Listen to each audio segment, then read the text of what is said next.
Bonjour à tous, je vous invite à vous abonner à cette chaîne, à aimer, à partager, à commenter ces vidéos, c'est très important. C'est une manière de nous soutenir. Merci à vous tous. Et oui, c'est le second tour des élections présidentielles brésiliennes qui a eu lieu dimanche dernier, dimanche 30 octobre. Considéré donc comme favori depuis le début de la campagne, Lula s'est finalement imposé d'une très courte tête avec seulement 2 millions de voix d'avance pour 156 millions d'électeurs, récoltant 50,85% des suffrages. Le Monde en France, toujours dans son style très neutre, a titré lundi dans un édito « Élection de Lula au Brésil, un soulagement planétaire ». Soulagement qui ne se fait pas ressentir de tous, en tout cas au sein de la population brésilienne. On a vu des heurts, des manifestations, des blocages de rue, dans 23 sur 27 États brésiliens, il y a eu des blocages à la part des partisans bolsonariens. 250 barrages ont été recensés par la police. Et hier soir, tardivement donc, Jair Bolsonaro s'est exprimé à l'antenne pour dire qu'il jouerait le jeu de la démocratie. On en parle aujourd'hui avec un bolsonariste, Antoine Bachelin-Sénat. Bonjour Antoine Bachelin-Sénat. Bonjour, comment ça va? Ça va bien? Très bien, oui, j'imagine. Et vous, alors, ça doit être un petit peu difficile en ce moment. Non, parce que justement, je voudrais répondre sur tous les points que vous avez évoqués. On va reprendre chaque point. D'abord, je rappelle à nos auditeurs que vous êtes entrepreneur français installé au Brésil depuis 2011 et auteur de ce livre Bolsonaro, mythe et mensonge, la force des valeurs millénaires de la majorité contre la tyrannie d'une minorité corrompue et décadente. C'est un livre que vous avez auto-édité, qu'on peut trouver en fait facilement sur Internet. Alors, je me doute que vous avez beaucoup de choses à dire. Donc, je vous laisse vous exprimer. Alors, premièrement, Lula n'aurait jamais dû se présenter parce que c'est un corrompu.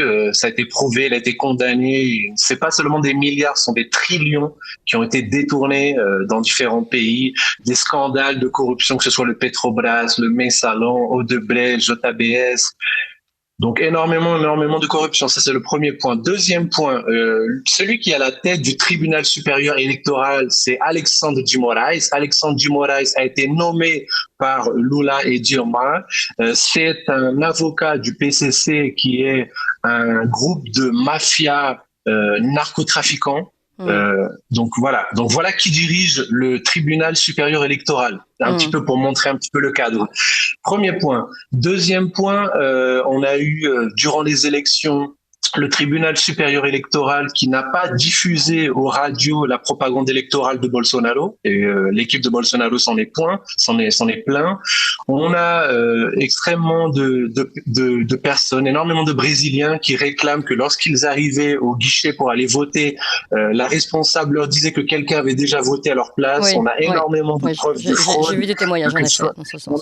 On a la police fédérale qui arrêtait des voitures durant l'élection en contrôlant simplement le coffre. C'est pas pour empêcher les gens de voter, c'était simplement ouvrir le coffre. Ils ont arrêté des millions et des millions, ils ont appréhendé des millions et des millions en cash, en billets dans différentes voitures, dans différents États.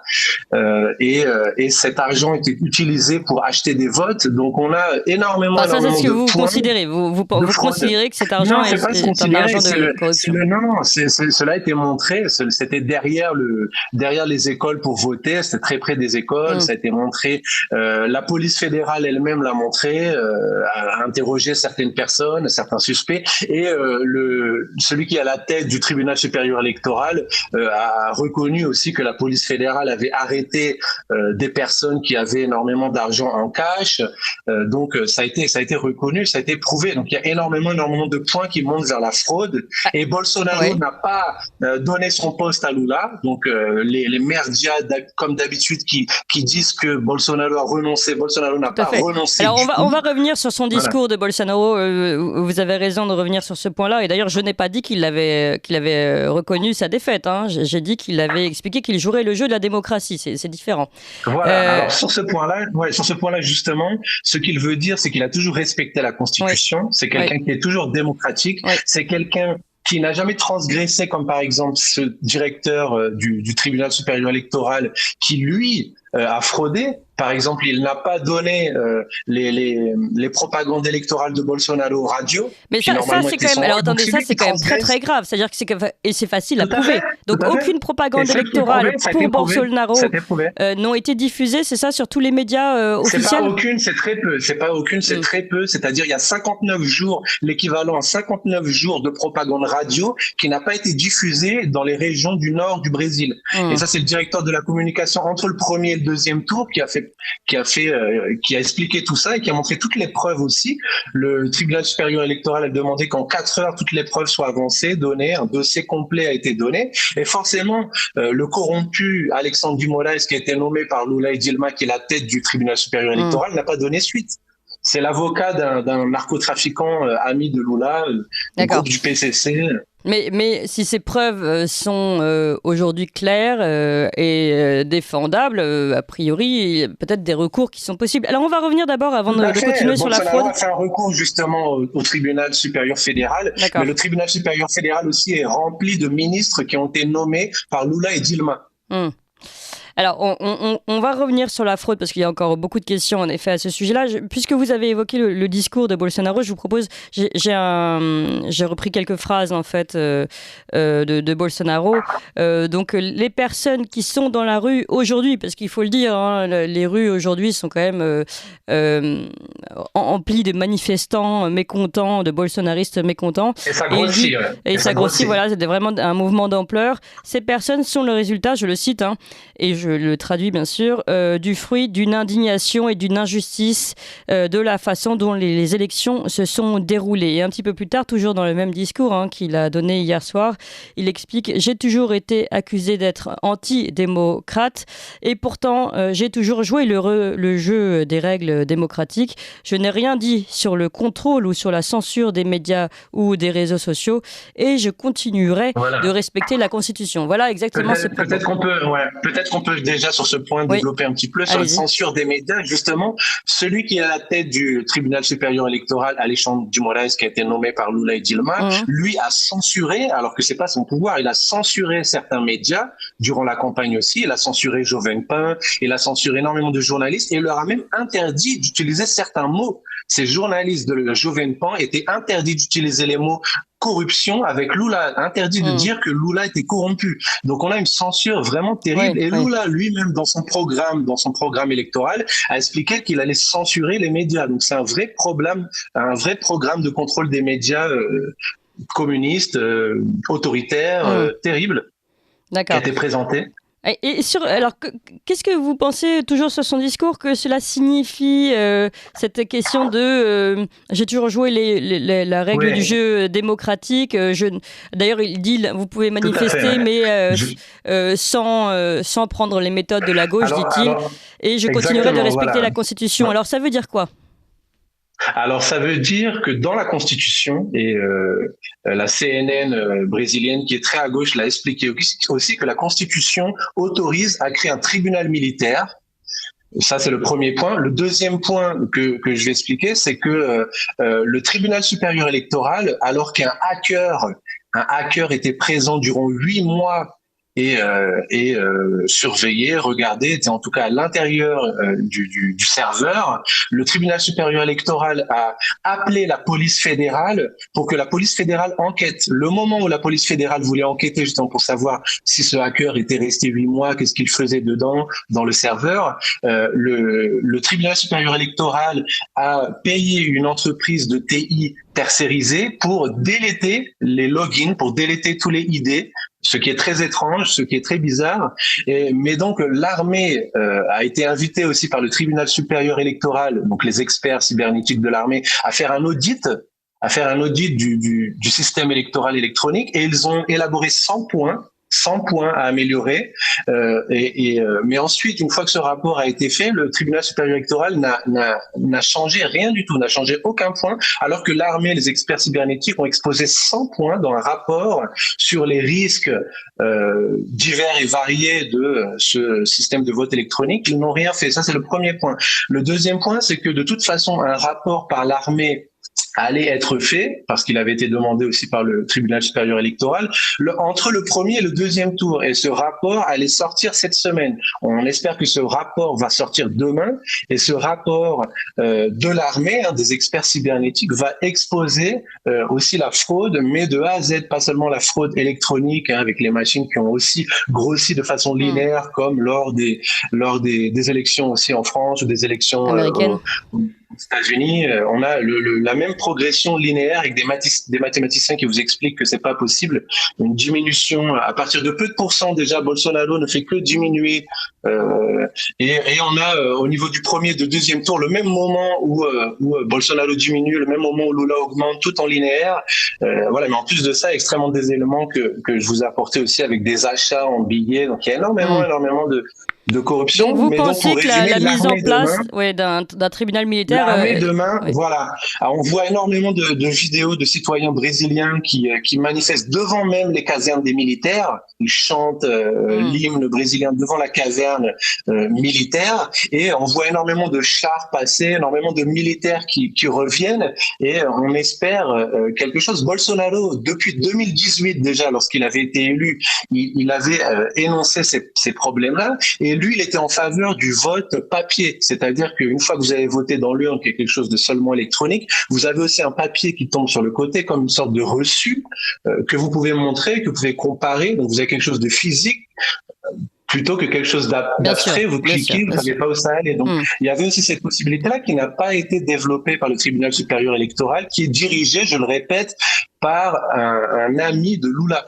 Non, mais ça, je comprends. D'ailleurs, chez nous aussi, cette question du vote électronique se pose et est remise en question.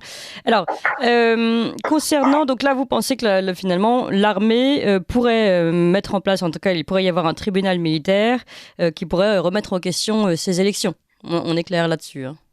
Demain. Et d'autant plus que Bolsonaro est un capitaine parachutiste qui a mis des militaires aussi à son gouvernement. C'est quelqu'un qui a l'appui des militaires de par aussi son slogan des valeurs traditionnelles de la famille. Il respecté, les reconnu. Il va souvent dans les écoles des cadets militaires qui d'ailleurs dépendent de l'exécutif. Et vous ne craignez pas l'accusation de retour à un régime militaire ?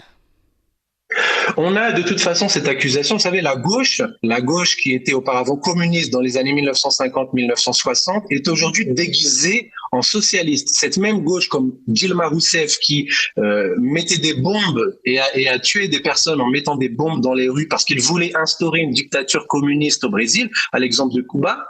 Qu'est-ce qu'ils font cette gauche justement ? Ils mentent, ils veulent réécrire l'histoire en disant qu'il y a une dictature au Brésil. Il n'y a pas eu de dictature militaire au Brésil. Les militaires ont défendu le peuple contre une tentative d'instauration de dictature communiste que ses amis de Dilma Rousseff voulaient faire en faisant aussi venir des soldats cubains, en mettant des bombes dans des stades avec énormément de morts.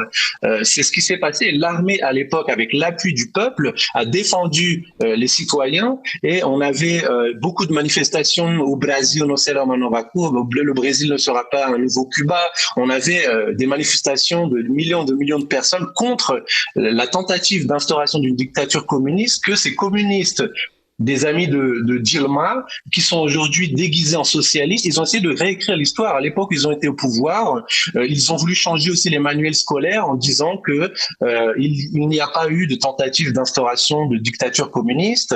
Ce sont des personnes qui réécrivent l'histoire et qui veulent cacher, comme d'habitude, leur saleté, qui veulent cacher leur fraude, qui veulent cacher leur passé de criminels. Ce sont des criminels. Dilma a fait de la prison. Dilma Rousseff a fait de la prison pour avoir jeté des bombes artisanales. Elle a attaqué une banque aussi. Ce sont des criminels. Alors, on va revenir dans le présent. Antoine Bachin-Sénat, vous parlez de fraude. Il y a quand même, en effet, des éléments intéressants sur, en tout cas, sur le résultat des élections, puisque ce résultat par région est quand même très original, on va le dire. Jair Bolsonaro a remporté l'ensemble des régions, sauf une, le nord-est, que Lula a remporté à 69%. Justement, il n'y a pas eu les propagandes radio. Justement, les régions, il n'y a pas eu les propagandes radio. Ce sont ces régions-là où Bolsonaro a moins de votes, entre guillemets, parce qu'il y a eu aussi des fraudes électroniques. Et ce sont aussi des régions où il y a eu le plus d'appréhension de billets dans des voitures, dans les coffres de voitures. Donc, et c'est celui également où il y a un flux massif et inhabituel de trafic Internet sur cette région, le Nord-Est. Donc c'est vrai qu'on peut se demander s'il y a un lien. Oui. Et ce sont des régions très pauvres, ce sont des régions qui étaient exploitées auparavant par le parti de Lula. Pourquoi? Parce que ce sont des régions qui, par exemple, se voyait promettre des viaducs durant 10 ans par Lula, il n'a jamais construit. Pourquoi? Pour que ces populations du Nord continuent à payer des camions de citernes d'eau à des mafias locales qui étaient en lien avec Lula, toujours. Donc, il promettait de construire des viaducs alors que Bolsonaro l'a fait en quelques mois. En quelques mois, il a construit des viaducs dans le Nord, il a fait du social. Et donc, ces populations aujourd'hui sont pour Bolsonaro. On a des vidéos sur Internet de ces populations du Nord qui sont très nombreuses, qui sont des milliers à manifester lorsque Bolsonaro se déplace là-bas. Donc on a des régions en plus qui ont été gagnées par Bolsonaro de par ses actions sociales. Et moi je le dis souvent, Bolsonaro est un gouvernement social qui a fait énormément pour les pauvres. Oui, mais bon, alors après, est-ce qu'on peut juger du nombre de personnes qui soutiennent Bolsonaro en fonction des manifestations? On a eu le même effet un peu trompeur avec Trump, hein, donc c'est vrai que de ce côté-là, il faut aussi rester méfiant. En tout cas, en effet, beaucoup d'éléments qui posent question d'éventuelles fraudes. En tout cas, c'est le fait que Lula finalement ne soit gagnant que sur une région peut poser des questions. En fait, ce qu'on souhaiterait, c'est vraiment tout simplement que la vérité soit rendue d'une façon ou d'une autre. Un autre point important moi, que je voudrais expliquer aussi, c'est par exemple sur ce point aussi de fraude, un autre point très bizarre, par exemple dans la région de Sao Paulo où j'habite, on a le gouverneur de Sao Paulo qui est Tarcísio, qui était le ministre des infrastructures de Bolsonaro. Donc c'est un candidat du parti de Bolsonaro qui a été élu comme gouverneur de Sao Paulo. Très bien. Par contre, Bolsonaro, lui, n'a pas été élu comme président à Sao Paulo. Donc c'est très bizarre. Vous avez une différence de 2 millions de voix. Vous avez 2 millions de votes en moins, ce qui est très bizarre. Les personnes qui ont voté pour le candidat de Bolsonaro comme gouverneur de Sao Paulo auraient dû voter pour Bolsonaro comme président. Non, vous avez une différence de 2 millions de voix à Sao Paulo. D'accord, écoutez, c'est vrai que cela pose des questions. Maintenant, évidemment, nous ne détenons pas la vérité. Il faudrait tout simplement que des expertises soient faites sérieuses et qu'on puisse tous s'y fier. En attendant, les félicitations sont déjà tombées, et notamment celle d'Emmanuel Macron qui a posté sur les réseaux sociaux un petit appel à Lula pour le féliciter de sa victoire. Alors, c'est très sympathique, hein. Nous voyons donc toutes les conversations de président à président en direct sur les réseaux sociaux maintenant. Écoutez Emmanuel Macron. Allô? Bonjour, monsieur le président Macron. Ah, bonjour, comment ça va, président? Bom Félicitations. dia, Lula, como vai? Felicidades, parabéns, presidente. Estamos vivendo dia muito feliz porque conseguimos resgatar a démocratie. Nous vivons une journée très heureuse parce que nous avons pu récupérer la démocratie dans notre pays. Je dois te dire que j'attendais avec beaucoup d'impatience ce moment pour qu'on puisse relancer un partenariat stratégique à la hauteur de notre histoire et des défis qui sont devant nous. Merci à toi et félicitations pour cette élection. Parabéns pela eleição. C'est pour nous une formidable nouvelle. Voilà, victoire de la démocratie. Ça vous fait rire. Déjà, ça a duré 20 secondes. Ils n'arrivent même pas à jouer la comédie plus longtemps que ça. Ce sont déjà des très mauvais acteurs, déjà, premier point. Deuxième point, renouer un dialogue. C'est sûr que avec Bolsonaro était pour la défense de la souveraineté, par exemple, en ce qui concerne l'Amazonie. Et souvent, les trolls sur Internet ne cherchent pas très loin parce que la déforestation a baissé sous Bolsonaro par rapport à Lula. On a une réduction, par exemple, entre 2019 et 2021 de 33% de la déforestation. Alors là, c'est vraiment chiffre contre chiffre. C'est difficile pour quelqu'un d'extérieur de pouvoir... Non, c'est pas difficile. Il suffit de regarder sur Google. FUNAI, c'est la fondation de l'Indien. C'est très simple. FUNAI. Et vous tapez FUNAI 33% et vous trouvez. Très simple. Donc, pour revenir sur Macron, on sait qu'il est en lien avec des entreprises d'extraction illégale de certains minerais. Il y a certains politiques locaux qui laissent certaines entreprises faire de l'extraction illégale. Donc, on sait que Macron baigne dans la corruption et donc avec Lula, ils s'entendent très bien. Exactement, c'est deux corrompus. Hein. Lula a été condamné pour des trillions, plus que des milliards, des trillions. Donc c'est très intéressant qu'ils s'entendent, bien évidemment, oui. Et Bolsonaro défendait, lui, la souveraineté et on a vu différents clashs qu'il a eu avec Macron qui étaient assez rigolos. Il y a eu une histoire aussi sur Twitter où Bolsonaro, entre les lignes, nous parlait de Jean-Michel Trogneux. C'était assez rigolo. Je demande de rechercher à nouveau. Alors, qu'est-ce que vous considérez que finalement comment va avancer là, comment vont suivre les prochains jours au Brésil? Est-ce que vous pensez que les tempêtes populaires peuvent continuer? Est-ce que cela peut s'embraser? Est-ce que vous considérez qu'il y aura vraiment un tribunal militaire qui va être monté? Enfin, comment vous envisagez la suite? Alors, je m'inspire de l'exemple de ce qui s'est passé en Égypte. La population a tellement manifesté qu'elle a réussi à renverser un gouvernement la dernière fois qui avait duré des dizaines et des dizaines d'années. Donc, le peuple, s'il est mobilisé, arrive à renverser les corrompus.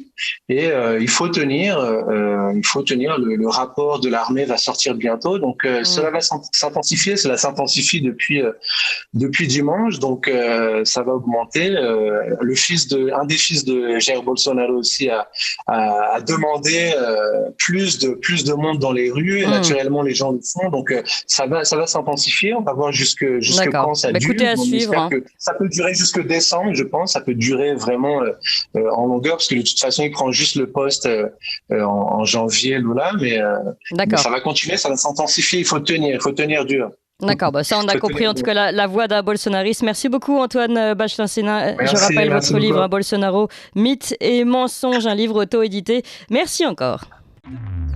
Vous appréciez cette émission? Alors aidez Radio Courtoisie à en produire d'autres en indépendance totale.